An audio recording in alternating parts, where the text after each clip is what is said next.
La voix tremblante de Sofia Delgado, âgée de seulement 28 ans, sort en murmure dans le téléphone, entre sanglots étouffés et respiration courte. « Monsieur Javier, s'il vous plaît, j'ai tellement froid. Je n'en peux plus. » De l'autre côté de la ligne, Javier Delgado, milliardaire de 40 ans, quitte une conférence d'affaires aux hôtels à São Paulo, où il venait de signer un contrat de plusieurs millions avec des investisseurs allemands.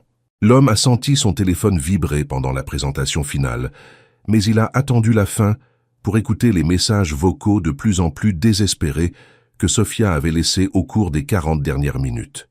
Il est 18 heures un mardi pluvieux de novembre, quand la température à São Paulo est tombée à 11 degrés. Javier écoute le premier message et sent immédiatement son sang se glacer en entendant la voix faible de Sofia expliquer, les dents claquant, que Raquel, son épouse, l'a laissé dehors, sous la pluie, pendant plus de 2 heures en punition pour avoir trop tardé à terminer le nettoyage de la zone extérieure ce matin-là.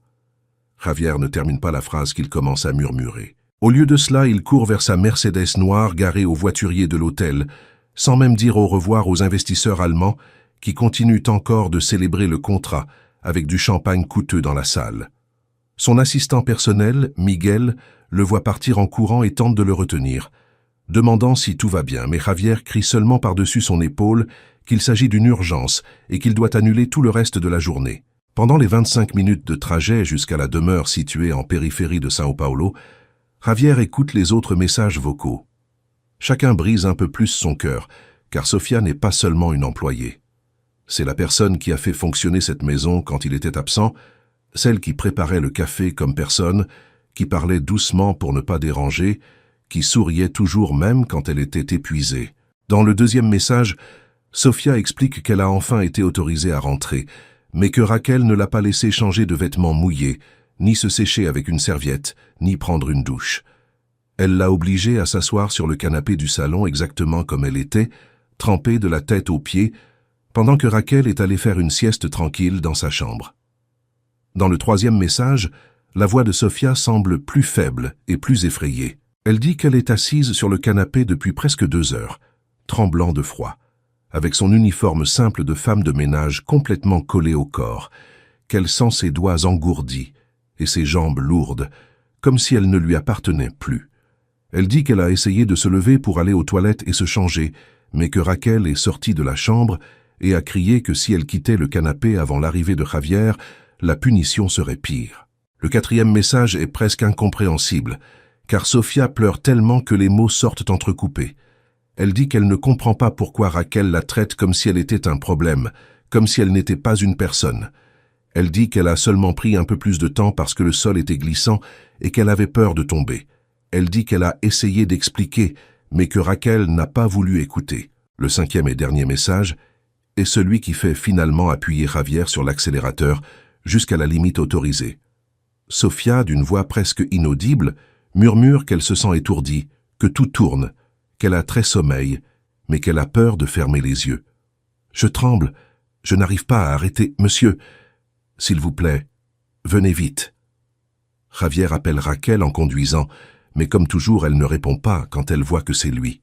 L'appel va directement sur la messagerie. Il laisse un message d'une voix contrôlée, mais pleine d'une fureur contenue, disant qu'il sera là dans 15 minutes et qu'elle a intérêt à avoir une très bonne explication pour ce qu'elle est en train de faire à Sofia à cet instant. Enfin, il arrive à la demeure de 3 étages, située dans l'un des quartiers les plus exclusifs de São Paulo. Il gare la Mercedes de façon désordonnée, bloquant la moitié de l'entrée, et court vers la porte principale. Ses mains tremblent de rage et d'inquiétude, tandis qu'il insère la clé et pousse la porte avec tant de force qu'elle heurte le mur. Un faible gémissement résonne depuis le salon. La scène qu'il découvre fait littéralement s'arrêter son cœur pendant 1 seconde entière. Sofia est recroquevillée en position fétale sur le canapé en cuir beige du salon. Ses vêtements sont complètement trempés, dégoulinant d'eau sur le sol et formant une flaque sombre à côté du tapis clair. Ses cheveux châtains sont collés à son visage blême. Ses lèvres ont une teinte violette inquiétante. Elle tremble si violemment que tout son corps est secoué, comme si le froid essayait de lui arracher le dernier reste de force. Ses yeux sont mi-clos et vitreux, et quand elle tente de le regarder, on dirait que sa vision ne parvient pas à faire le point. Mon Dieu, murmure Javier en se précipitant vers elle. Quand il touche la peau de Sofia, il est effrayé. Elle est glacée comme de la glace. Ce n'est pas un simple froid, c'est dangereux. Sofia, regarde-moi. Elle essaie de parler, mais ses dents claquent si fort que le son est taché. Monsieur Javier, je n'ai pas réussi, j'ai essayé. Il ne la laisse pas finir. Sa voix sort basse, ferme. Tu n'as rien à expliquer, je suis là, maintenant je vais m'occuper de toi. Il la soulève du canapé avec une extrême précaution. Les vêtements mouillés sont lourds et l'eau froide trempe sa chemise sociale, mais il s'en moque. La seule chose qui compte, c'est que cette femme est en danger réel. « Où est Raquel ?» demande-t-il avec un calme effrayant. Sofia indique faiblement une direction. « Dans la chambre. Elle a dit de ne pas la déranger. » Javier porte Sofia dans ses bras jusqu'à la salle de bain principale du 2e étage. D'une main, il ouvre le robinet de la baignoire, laissant couler l'eau tiède. Pas chaude, car il se souvient avoir entendu que les changements brusques pouvaient être dangereux. Il prend des serviettes épaisses, les pose sur le marbre, respire profondément et essaie de garder l'esprit clair. « Sofia, je vais t'aider à enlever ces vêtements, d'accord? Ça va être rapide. » Elle acquiesce simplement de la tête, tremblant trop pour répondre. Avec douceur, il commence à détacher les vêtements trempés. Le tissu colle à la peau, et chaque mouvement fait frissonner Sofia. Quand elle est enfin enveloppée dans une serviette, il l'assoit sur le bord de la baignoire et la guide lentement dans l'eau tiède. Sofia gémit quand l'eau touche sa peau glacée. « Ça fait mal », murmure-t-elle. « Je sais, mais ça va aider. » Javier garde une main sur son épaule, ferme, comme si cette main était une promesse qu'elle n'allait pas sombrer dans cette peur.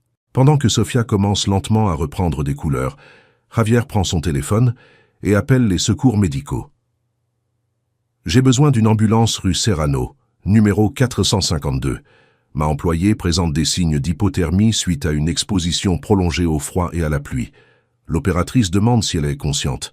Oui, mais elle est désorientée et tremble beaucoup. » L'ambulance est immédiatement envoyée. Javier raccroche et reste un instant à regarder Sofia. Le visage de celle-ci est marqué par la honte, comme si elle s'excusait d'exister.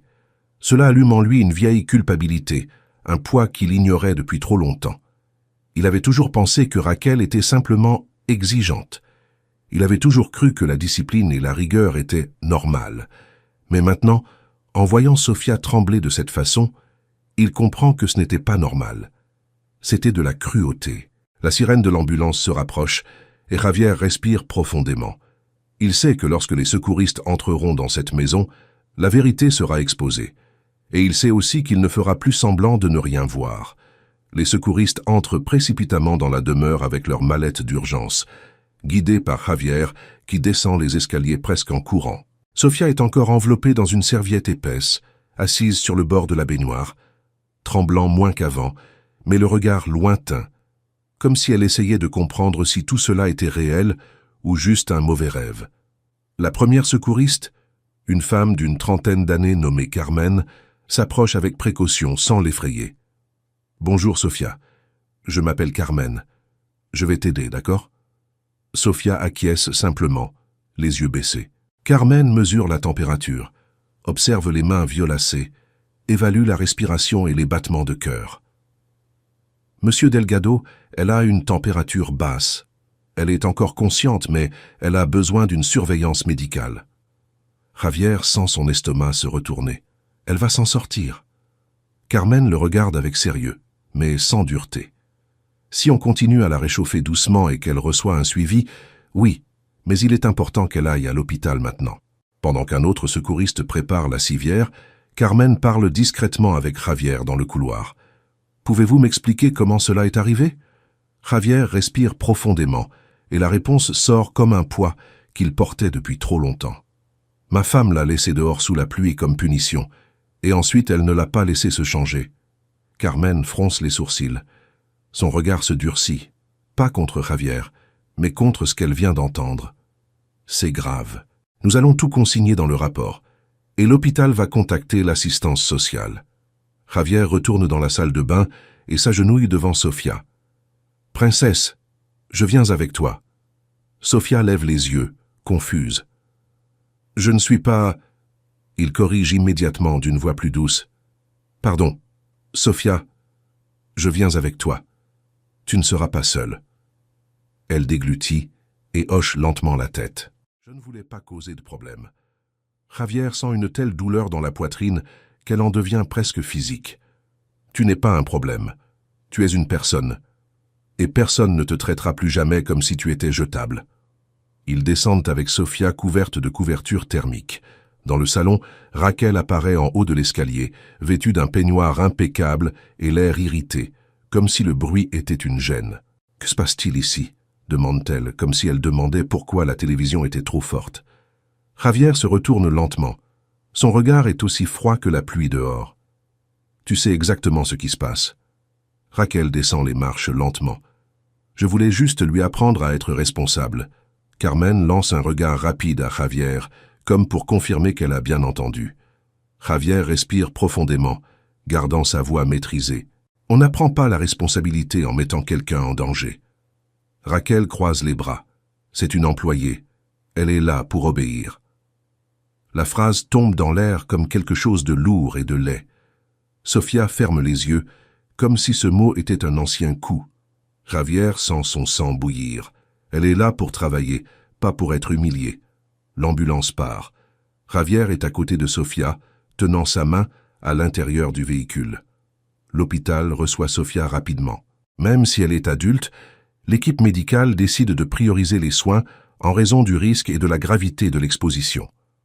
La Dremendes, pédiatre spécialisée en urgence, est appelée pour évaluer le cas car elle est de garde et que le tableau nécessite une attention immédiate.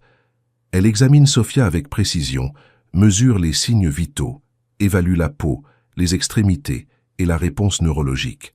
Monsieur Delgado, elle présente une hypothermie légère, mais chez une personne plus petite et plus fragile, cela aurait pu évoluer très vite. Elle a eu de la chance que vous soyez arrivé à temps. Sofia tente de parler, mais sa voix reste faible. Je voulais juste tout finir correctement. La Dremendes la regarde avec une fermeté bienveillante. Vous n'avez pas à vous justifier. Maintenant, vous devez vous rétablir. Javier serre la main de Sofia, comme si ce geste était une ancre. Elle va s'en sortir, docteur? La Dremendes acquiesce. Physiquement, avec surveillance et réchauffement progressif, oui, mais émotionnellement, cela laisse des traces. Je recommande un suivi psychologique. Peu après, une assistante sociale nommée Patricia Ruiz arrive avec une écritoire et un regard sérieux. Elle demande à parler à Javier dans une salle réservée.